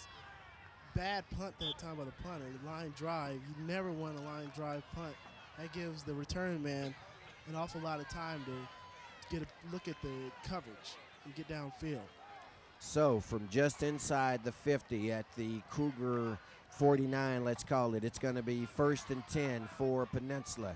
There you got movement on the Cougar line. That's Omar Chacon who jumped on that play. It's going to make it a 1st and 5 as the ball now goes inside the 45-yard line. Of course, you can't give this team anything, this Peninsula team we're talking about. Of course, they're 4-0 overall, 1-0 in Bay League action. Both of these teams are 1-0. Cougars are at 500 right now, looking to stick their head above the 500 mark for the first time this season, but they've got an uphill task in front of them. On the 1st and 5 play, they keep it on the ground. It's going to be short of the first down. They pick up about 4.5 on the carry. Make it a 2nd and very short for Peninsula. If you're Peninsula, Coach Gary Kimbrell, I don't think this is not a bad time at all to go to a play action pass. 2nd down and 1, basically down to waste. You have Hawthorne thinking that you're going to run. If I was the coach of Peninsula, I'd go to a corner pattern, maybe to the tight end. 2nd down and short, play ball spotted just outside the 40-yard line. Quarterback calls his own number, picks up the 1st down as he takes it down to the Cougar 35-yard line, where it's going to be 1st and 10. Once again, the Cougars are calling upon their defense to hold them. One thing you can't afford more than anything else is for this margin to get any wider. It's 13 points right now, scored 20-7. We've got under 5 minutes left here in the 3rd quarter. As they come up to the line of scrimmage, this time they show a wishbone. They pitch it to the deep back. It was Cheatham. No, actually it's not Cheatham. It's number 8, and he's going to get it down to the 25-yard line, maybe near a 1st down. That, of course, is Cabot Denny. Peninsula doing exactly what they wanted to do coming into this game. They have the Hawthorne defense tired, and when Peninsula has you tired, you are at their mercy, as they have 4 good running backs that can get you 5 yards a pop. Matter of fact, 9 yards a pop anytime they get the ball. Well, they're picking up the yardage in huge chunks here right now. They're running at about 10 yards a clip, which is better than their average of 9 that a couple of their backs do. Once again, it's on the ground. That's Marty Cheatham with the carry. He picks up 5 and some change on the play. Takes it down inside the 20-yard line, fans, where it's going to be a 2nd down and 5 now for Peninsula. That time, Kete Tuafu, the nose guard, got hammered, driven down the field. That's when your defensive line gets tired. When they're getting driven back into the linebackers, that prevents the linebackers from making tackles. 2nd down and 5 for Peninsula from the Cougar 20-yard line. Here's a pitch, goes to Marty Cheatham. Cheatham looks for a minute like he's going to throw it, decides not to, and in on the stick there is Davis Salunga. That's the first time we've called Dave's name tonight. We've seen him make big plays for the Cougars over the years, and that one was a big one there for the 6'1", 215-pound senior for the Cougars. That time, Cheatham was going to throw it, no doubt about it. He had Ryan Harrington, the tight end. As we look at the replay, Cheatham rolling like he's going to pass the ball, then sees that his man Harrington is in the end zone, being covered by a Hawthorne defensive back. Good discipline by the Cougars. Big 3rd down play for the Cougar defense here. They keep it on the ground. Cougars stop them. Let's see how much Coach Kimbrell wants to gamble here. He's got a 4th and looks like about a 4th and 4. They're going to call it a 4th and 5 officially. This will be a very interesting call by Peninsula here. Ball's at the 20-yard line. It would be roughly a 37-yard field goal attempt if they go that route. They're kicking it, Rufus. Well, they're showing us kick. This is what we got to see.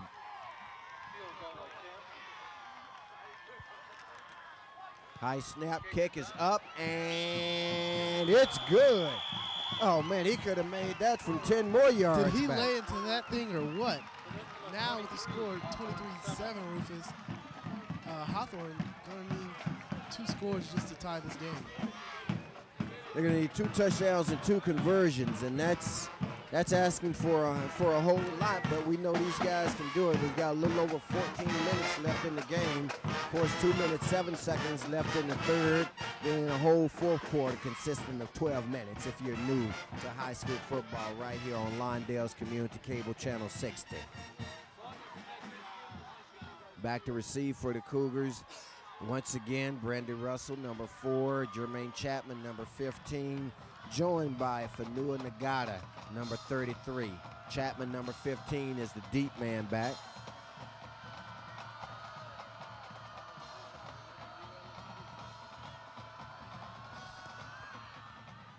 There's a kick, look like it's going to go to Chapman. He's going to start at about the 5. He's got some running room and a full head of steam. He could go all the way. He's going to have one man to beat. What, he cuts across. Let's see it. What can he do? And he brought down at the 25-yard line, Jermaine Chapman. Excellent return there by Jermaine Chapman. Gives the Cougars an excellent opportunity to respond very quickly here. Jason? We saw that last week with Lusinger's Rashawn Cook. Chapman this time takes it right up the middle. Excellent blocking by the wedge blockers for the Hawthorne Cougars. They take it right up the field. This crowd is back into the ball game. This Chapman sees his man ahead, knows he has one man to beat, knows it's the kicker, sees he can cut and get away from number 21, the reserve running back, and he brings it inside the 25-yard line. And that was number 22, Brandon Larson, who brought him down. This game far from being over, Rufus. Hawthorne with a score here. This crowd is into the ball game. It's quieted Peninsula a bit on that kick return. Third quarter action, fans. Peninsula 23, Hawthorne 7, but the Cougars now are in scoring position, courtesy of a huge kickoff return by Jermaine Chapman. It took it down to the 25-yard line. Rivera fakes the handoff. Rivera rolls back. Rivera needs to get. Rivera still in possession.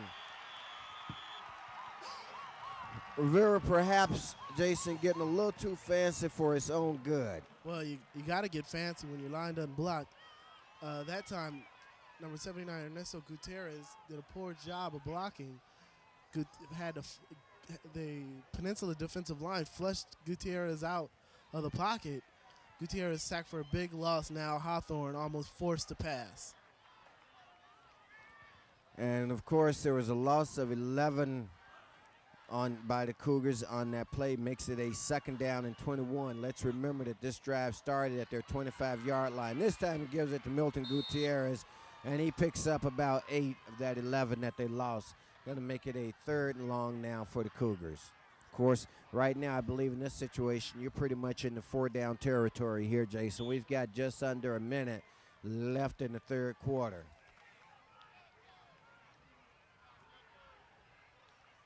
I don't know, Rufus. I think they're 5 yards away from field goal range, and with a field goal, you'll only need 2 scores to take the lead.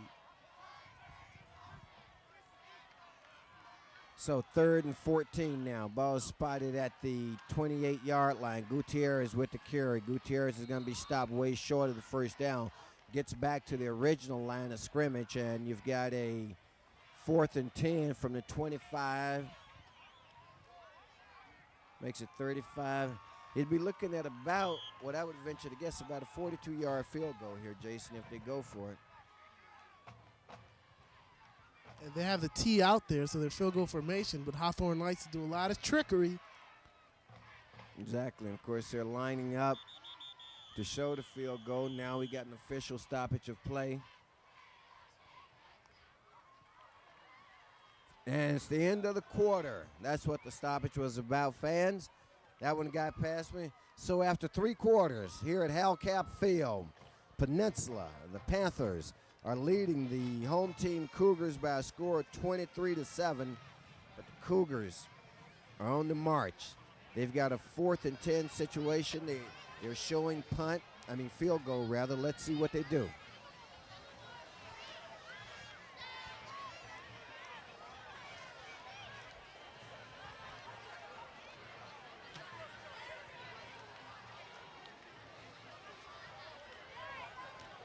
It's going to be a tough field goal attempt, Rufus, for Milton Gutierrez. This is big, whatever they do this play. Well, I'll believe it when I see it, quite frankly, Jason. Of course, as we can see, fans, they are set up in field goal formation. Of course, keep your eyes open for an option here. And that's what they do. Here's the option there to Gutierrez. There's the pass. And a touchdown. Boy, they went deep in the trick book on that one. Option pass, Rufus. We said, when was Dan Robbins going to go to his tricks? There was a big one right there. Gets Hawthorne right back into it. And here comes another. Hold your breath. Here comes another kicking formation. Makes it 23-13, and the extra point attempt is coming up. Let's see if they try to fool them twice. Well, no, they line up more conventionally. There's a kick, it's up, and it's good. So, with 11:59 left in the contest, score now stands 23-14. in favor of Peninsula, but the Cougars now have some offensive momentum. That was Gutierrez to Toombs. Here you're going to see on the replay with Rivera pitching back to Gutierrez. Gutierrez hits the receiver out in the flat. That, of course, was Greg Toombs. So scored a touchdown from Gutierrez to Toombs. I do believe this crowd's going to be into it when Peninsula gets the ball back. Hawthorne is in this game. It's turning out to be an excellent ball game between two tough area teams. Cougars now preparing the kickoff. As Gutierrez handling the kick, and he kicks it away. It's going to be handled by the return team for Peninsula. Looks like good coverage there by the Olympians. Ball comes loose. Let's see what we got. Looks like it's recovered by Peninsula. They're going to say it was down at about the 23-yard line. Let's call it the 24. We'll see that on the replay in just a moment, fans. But good special teams coverage by the Cougars there. That's the first sign of your team being pumped up and ready to go.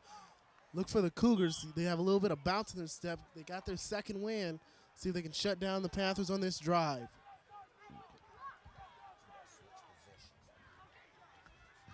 Okay. All right, so it's 1st and 10. Here's a pitch back to number 8 for Peninsula. And the defense of the Olympians strings the play out. In there on the stop for the Cougars was Sheldon Hunter, number 11. That was Cabot Denny with the carry.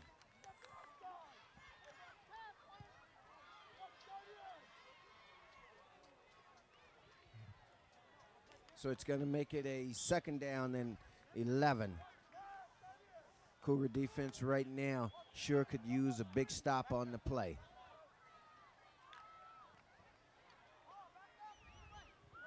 Their quarterback, Garrett Smith, brings him up to the line of scrimmage.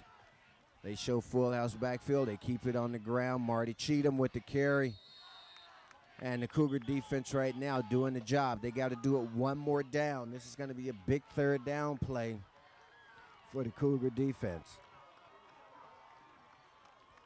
They haven't marked it officially. Looks like it's going to be about a 3rd and 7 from our vantage point. There you see Buck McCorvey looking to the sideline for some instructions and also trying to get the rest of his team inspired.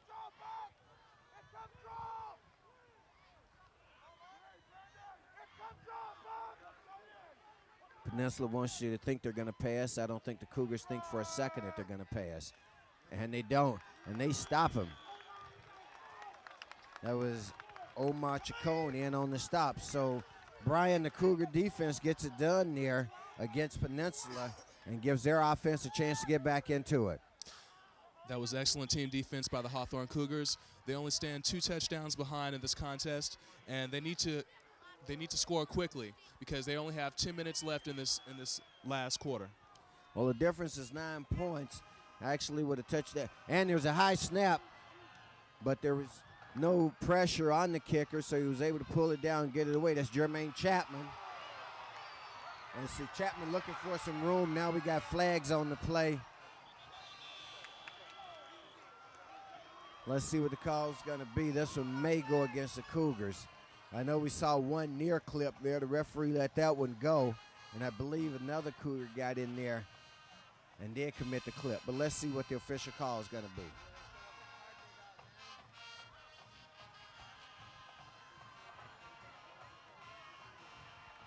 And it's going to go against the Cougars.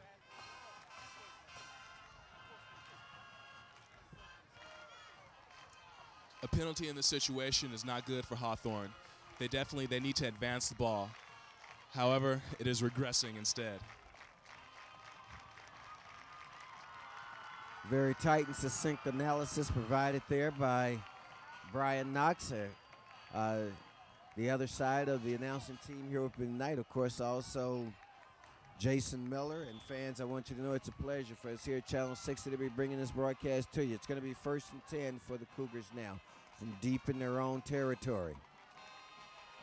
Cougars keep it on the ground. Pretty good gain there on the play. That was Afi Fanua, I believe. Yes, it was. Hawthorne, of course, has a 9-point deficit they're trying to make up. One of those scores, of course, needs to be a touchdown. Either way you slice it, would it be a 9 points? They've got to score twice. Touchdown, 2-point conversion still leaves you a point down. Touchdown, a single-point conversion, and a field goal. So you got to have 2 scores. And with the clock rolling at 9 minutes and some change, one of them is going to have to come pretty soon. Fanua once again with some blocking out front. Fanua picks up a 1st down. And now their field position is much improved as they take it out across the 30 to about the 32-yard line. Yes, Rufus, that was a weak side off tackle pitch. And on the 1st and 10 play from the 32, we've seen the Cougars go into their trick bag. Rivera looks to the sideline, gets some instructions from head coach Dan Robbins. Now they break the huddle, and as they come up to the line of scrimmage, they start out in the I formation. Now they split. That's Fanua and Gutierrez in the backfield along with Rivera. They hand it off to Gutierrez going around the left side, and Gutierrez picks up good yardage on the play. It's going to make it a 2nd down and short now. The Hawthorne offensive line started to control the line of scrimmage. We said at the top of the telecast they're the best in the Bay League. They're starting to look like it right now as they have the Peninsula defensive line tired. As we look at the replay, Semper counter Trey. They kick out on the end. Big block there by the tackle. And good hard running by the Hawthorne Cougars. And let's give credit where credit's due to that offensive lineman for the Cougars. That was Tony Terrell, big 6'3", 210-pound junior. Man, he cleared out the entire side of the defensive line of Peninsula there. This time Rivera calls his own number, attempts to turn it up. Nothing happening for him there. It's going to be stopped for no gain on the play. It's going to make it a 3rd and short for the Cougars now. Ball's right on the 40-yard stripe. They need to get to the 42 to pick up the 1st down. We'll keep you abreast of the time, fans, because the clock's going to become very critical here. And the more time the Cougars use on this drive, the less time it's going to give them to get that 2nd score, particularly if Peninsula goes exclusively to their ground game, which I think when they get possession again, you might expect to see that. This time the handoffs to Brandon Russell. Russell's going to pick up the first down as he's out near the midfield stripe. In fact, he's across midfield into Peninsula territory. In order for Hawthorne to succeed, they need a more effective clock management. They're taking far too much time in calling their plays because the time is just elapsing. Here you see on the replay, Brandon Russell goes around the left side of the line. He's got a blocker out in front of him. That was Milton Gutierrez. And Russell picks up the first down. They're in Peninsula territory. Once again, to keep it on the ground, this is Brandon Russell. Boy, doesn't take Brandon a whole lot of space, man. I mean, he's running through the eye of a needle right now. I mean, those holes are real small, and he's breaking off 8-9 yard runs at a clip. Yes, this offense is faring well against the Peninsula defense, which is geared to stop the run. They have 5 men on the line of scrimmage. However, they're confusing the Peninsula defense. They're running on the weak side, and they're just unpredictable. So it's a 2nd and short now for the Cougars. 6:35 left in the contest, fans. They're at the Peninsula 41. And the quarterback picks up the first down and then some. Gets it down to the 33-yard line. Right now, Peninsula using every facet of, Hawthorne using every facet of their offense. Running with Rivera, with Brandy Russell. The Hawthorne Cougars really look good right now. So it's a 1st and 10 for the Cougars from the 33-yard line of Peninsula. Out of the eye, they hand it off to Russell again. This time Peninsula says, You're starting to get a feel for that. Of course, it may not be a bad time to go to the air here for the Cougars.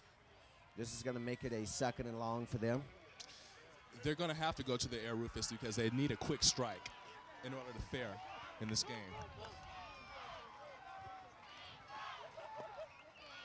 Backfield consists of Brandon Russell and Milton Gutierrez, 4 and 2 respectively. They fake the handoff, and he looks to throws, and it's going to be incomplete. No interference call, although the official says the contact was simultaneous with the arrival of the football. So it's going to make it a 3rd and long now for the Cougars. Here's another big 3rd down play. We've told you young fans so many times before, perhaps the biggest play in football is a 3rd down play. Has an impact on the game both ways, offensively and defensively. Right now, the Cougars are looking for an offensive impact in the worst kind of way as we're down at 5:34 left here. Cougars have had a lot of success on the ground. Let's see if they keep it there or go in their trick bag. Well, big number 73 over on the left side of the line forgot to count and jumped across. That's Jorge Camacho. And that's going to back him up 5 yards. Now it's going to make that long 3rd down situation even tougher, as it's going to be about a 3rd and 14 or so for the Cougars.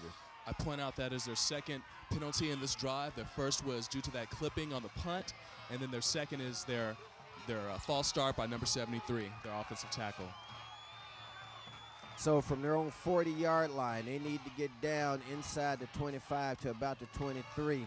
They give it to Brandon Russell. He's not going to be near there, but he does put him in position to do some other things. Gets the ball back to the middle of the field. One would think they were going to kick a field goal from here. Boy, let's count this off. Well, from the 35, we knew it'd be 45. You're talking about roughly a 52-yard field goal attempt if they were to try that. I don't think they're going to try that, guys. Not from 52, but we'll have to see. Hawthorne calls timeout, Rufus, and that's big. They're going to need their timeout. Hawthorne calls timeout, Rufus, and that's big. They're going to need their timeouts for when Peninsula has the football. A little bit of confusion on the field. Tough call right here for Dan Robbins. Roof. I think that he's got to put the ball up in the air. The trickery's not going to work this play on the fake field goal. Well, with it being 4th and 11, one thing's for sure, you got to convert here. We saw what happened at the end of the first quarter. The Cougars failed to convert on the 4th down attempt, and of course that's what gave Peninsula the touchdown to end I should have said the first half, to end the first half and make the score 20-7. But for that failed conversion on 4th down and giving up the score, this would have been an entirely different game. But that was then. This is now. We're coming up on a big 4th down play for the Cougars here. They've got Chapman in the slot. They've got number 21 wide on this side, Courtney Keffer. They come with the blitz. It's going to be stopped way short of the 1st down, and Peninsula's going to take over as he gets it down to about the 27. Needed to get to the 23 to pick up the 1st down.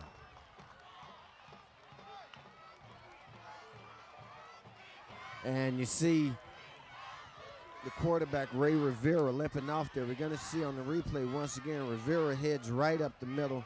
Looks like it takes a helmet in the thigh there. So it's going to be 1st down for Peninsula. 5:05 left in the contest. Fans, this shouldn't come as a surprise to you at this point that they're going to keep it on the ground. That's Marty Cheatham. And boy, he could just about salt this one away.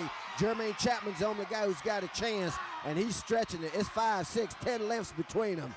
Touchdown for Cheatham.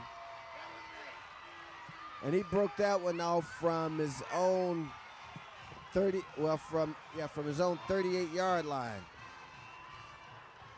And fans and friends, I'd like to tell you, let's look at the replay here. You're going to see Cheatham work his way around the right side. There's a hole there. Jermaine Chapman comes over to give pursuit. Looks like he has a shot there. Cheatham turns on the afterburners, though, and look at the separation. Now, that's what you call having speed. That's a display of speed there, fans. And, of course, it's also a display of a touchdown being scored and a game being put out of reach with 4:54 left, because now the score is 29-14 in favor of Peninsula with their extra point attempt coming up. Kick is up, and it's good. So you could hear the air go out of the Cougar crowd here, as that definitely wasn't the kind of play you'd want to see right then, Brian.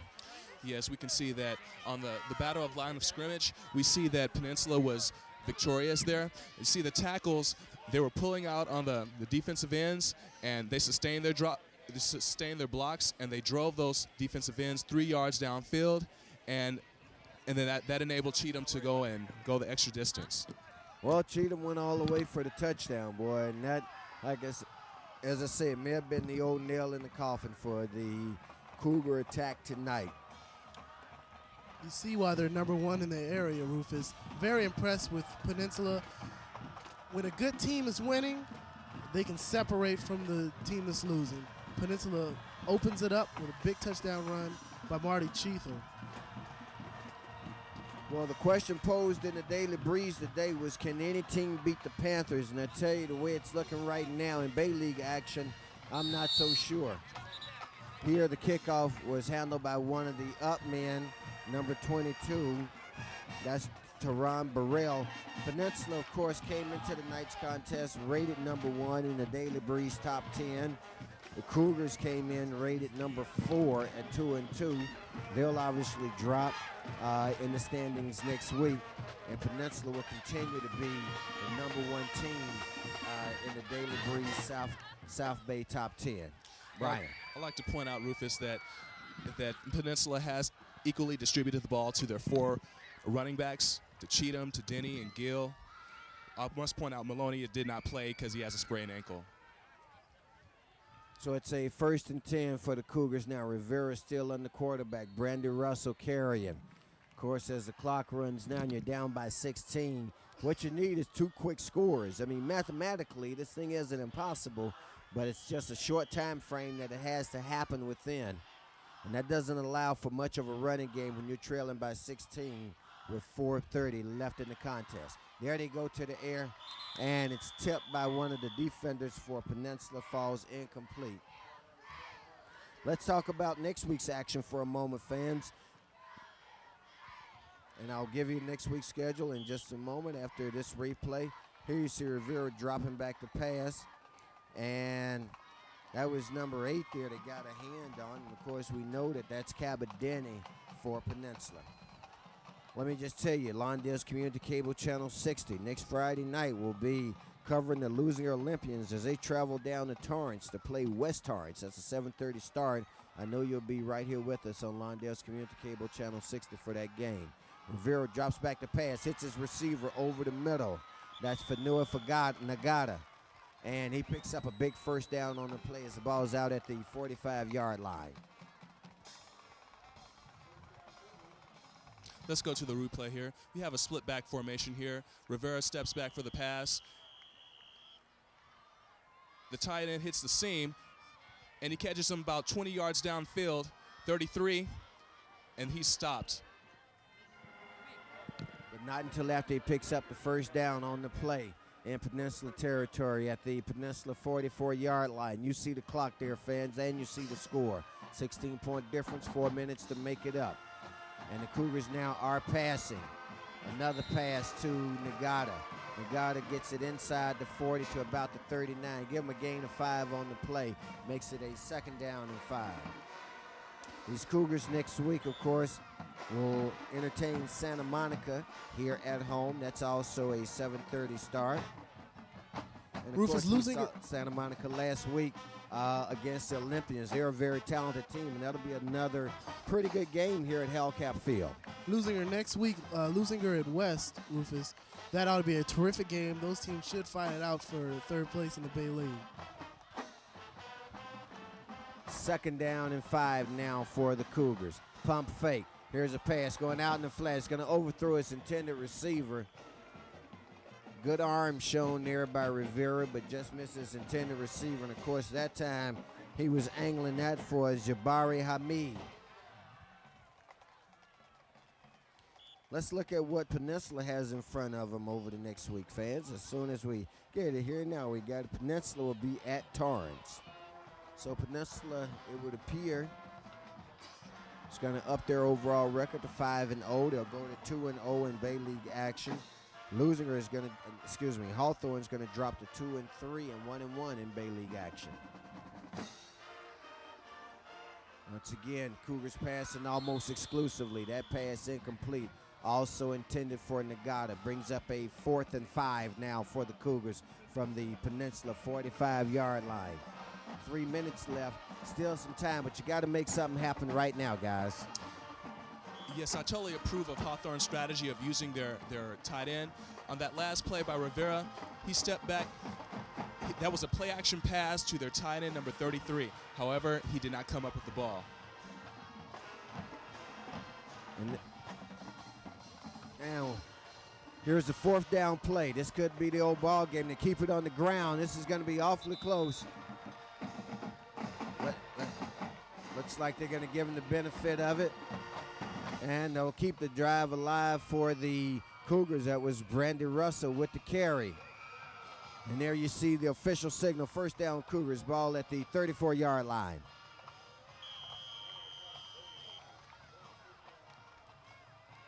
We're at 2:40 and running here in the 4th quarter, fans. Cougars need a quick score, then an onside kick for sure at this point. Need to recover that and score again quickly.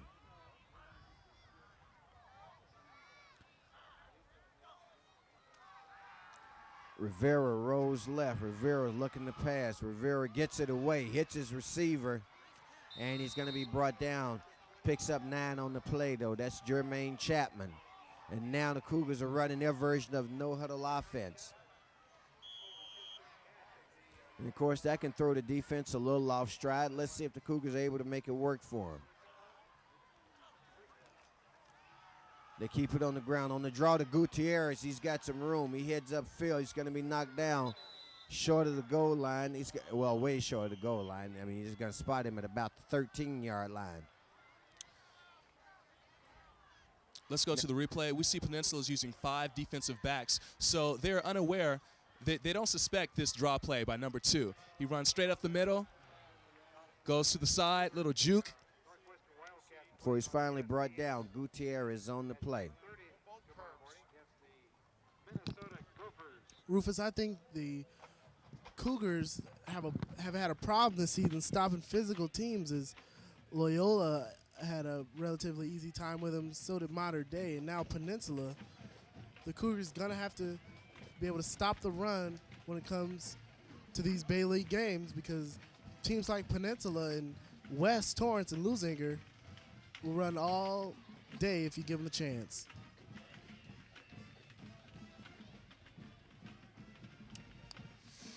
Because Hawthorne Cougars are so far behind in this quarter, Peninsula is trying to predict what they're doing here. They think they're going to pass, so they're dropping back 5 defensive backs here. And they're just basically sitting back, and they're saying, here, you guys come and get us. Well, challenge is pretty simple, and the job's pretty simple. It's 1st and 10 from about the 13-yard line. You need 2 scores. The sooner you get the first one, the better. Rivera drops back the pass, hits Gutierrez, and he's hit by number 5, Scott McMorris. And that is his name, Scott McMorris. Brings him down for no gain on the play. Hurry up offense in effect right now for the Cougars. This time they put their receivers over on the left side, pump fake there. And here's the pass going to be in the flat, broken up by the defenders for Peninsula. Rufus, I'm really impressed with Peninsula's defensive backs. They look much quicker than in years past. Scott McMorris, Marty Cheatham, Denny Cabot, they've all been quick swarming around the pass. That should help them in a tough contest down the line against the Olympians, who like to put the ball up in the air themselves. Well, it's going to be a 3rd down and 10 for the Olympians. They're at about the 13-yard line. They need to get to the 3 to pick up the first down. More importantly, they need to cross that goal stripe and pick up 6 points. We've got 1:28 left in the contest, fans. Rivera pump fake again, goes to the corner, got his man, and he just overthrows him. That was Jermaine Chapman. Jermaine was turned to the inside, and the pass came over his other shoulder. He tried to make the adjustment, but it was sailing out of bounds anyway. Brings up a 4th down now for the Cougars. 4th and 10 from the 13, fans. There you see the clock. There you see the time. And you see the score, I should say, 30-14, 16 points. If we can never get this first score in, then we can worry about whether they can get the second one. But right now, it's the first score that counts. And it's got to happen. The first down at least has to happen here. On the blitz, Rivera gets sacked on the play. Back out at his 23-yard line. Loss of 10. Peninsula is going to take over on downs there. And if there was ever any doubt about the outcome of this contest, well, I do believe that play just answered that question, guys. Let's go to the replay, Rufus. Okay, and we see that Rivera, he's under pressure here. He's bombarded by number 42 of Peninsula. I see about 3 defenders there tackling Rivera, and that just cannot happen. Rivera is just going to have to put the ball in the air in order for them to succeed here. And that was James Gill on the play for Peninsula. And with 1:17 left now, it definitely is all over but the shouting. And we're going to have an official stoppage of play. That, of course, fans, will give me the opportunity to tell you that this production, of course, is brought to you by Lawndale's Community Cable Channel 60 under the direction of Mr. Michael Galarza with his Associate Director Tom Strickfaden. Ladies working in the crew tonight, Tina Marie Visconti gripping for us. Armin Jorge on camera. Our cameraman, of course, Ali Santana, Robert Medina, Billy Barnes, and Jose Bravo. Billy Barnes running replay tonight, I'm being told, so he's got a bit of a promotion and done quite a fine job. I'm joined in the booth by Brian Knox and Jason Miller, and of course, I'm Rufus Washington for Lawndale's Community Cable Channel 60. Rufus, this Peninsula team, even though they've looked really good tonight against Hawthorne running the football, I think when playoff time comes, they're going to have a bit of a trouble because they still haven't proven that they can throw the ball. Teams like Dominguez and Hart and Antelope Valley have feast upon them. My pick this year, I think Dominguez is going to be wearing the crown in Division II. Well, that's it. And, well, we're hearing calls for the Olympians. We'll see about the Olympian effort next week as we travel down to West Torrance High for a road game for the Olympians. And, of course, Peninsula here content to run out the clock. None of that comes as a surprise We got, what, a minute and 10 seconds left here. Clock still rolling.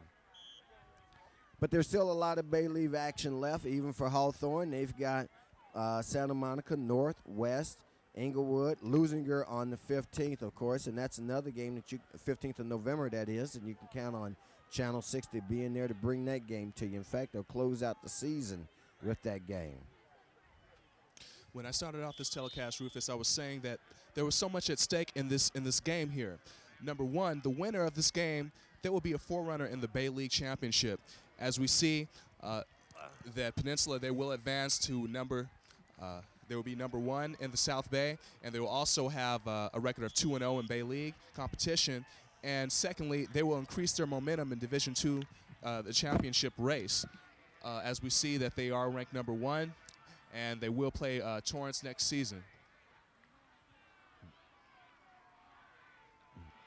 And that's sort of what happens, and I think that where Brian is going is right and where Jason is going. We see the clock rolling down, is that this is a sort of team that you want to play later in the year rather than earlier. I mean, Peninsula is in the league. Hawthorne has had a tough first 5 games of the season, I got to tell you. And when you play the likes of Mater Dei, Loyola, Dorsey, and Peninsula, 4 out of your first 5 games against teams that are ranked and perennially ranked as some of the best teams in Southland football, that's a heck of a challenge. And it's hurt the Cougars. Bottom line is they're 2-3. Yeah, I tell you what, tough early season schedule for the Hawthorne. We said at the top of the telecast that Hawthorne is like fighting with your big brother. They played all these tough teams.